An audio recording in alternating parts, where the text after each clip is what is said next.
My name is Bridget Gainer. I'm a commissioner on the Cook County Board. I am a native Chicagoan. I grew up on the Southwest Side and started my career as a community organizer working in schools, public access to community schools. And from there went on to work in Uptown. I started a community center at Sun High School and then worked in local government and now have been a commissioner on the Cook County Board since 2009. So I've always thought that the best part of local government is really, it's almost like you're still an organizer, but now you have a few more tools in your toolbox. So when I think about the county, what really comes together, it's economic development, it's criminal justice reform, and public health.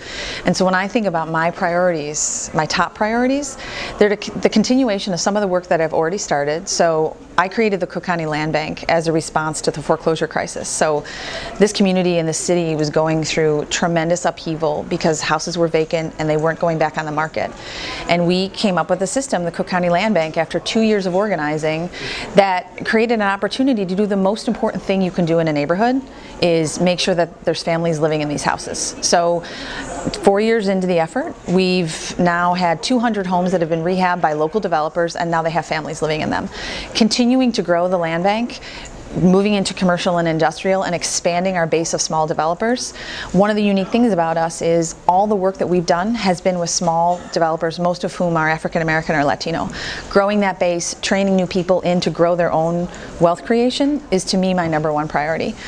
The second priority is really around ensuring that the economics of Cook County work for people. So in my last term, we spent about 2 years to put together a coalition to pass paid sick time. So if you work full time, you have the ability to take 5 days off as sick time. And not just as a mother, but as any parent and as anyone who's taking care of parents, you have to have the ability to make work work. So I think that when you look at the rising cost of college, paid sick time, developing the apprentice programs, which I've done in the financial services sector, and ensuring that our tax system works for working people is my second priority. And then lastly, it's also continuing the work around the reform of the criminal justice system. So I've spent a lot of my time focusing on women and children in the criminal justice system.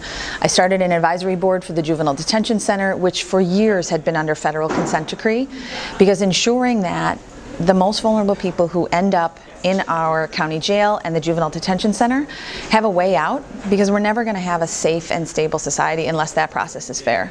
So while the jail population has reduced by 30%, we have to ensure that people are getting a fair hearing at bond court, that they're getting services within the county jail and the juvenile detention center, but most importantly, that we're planning for their successful exit.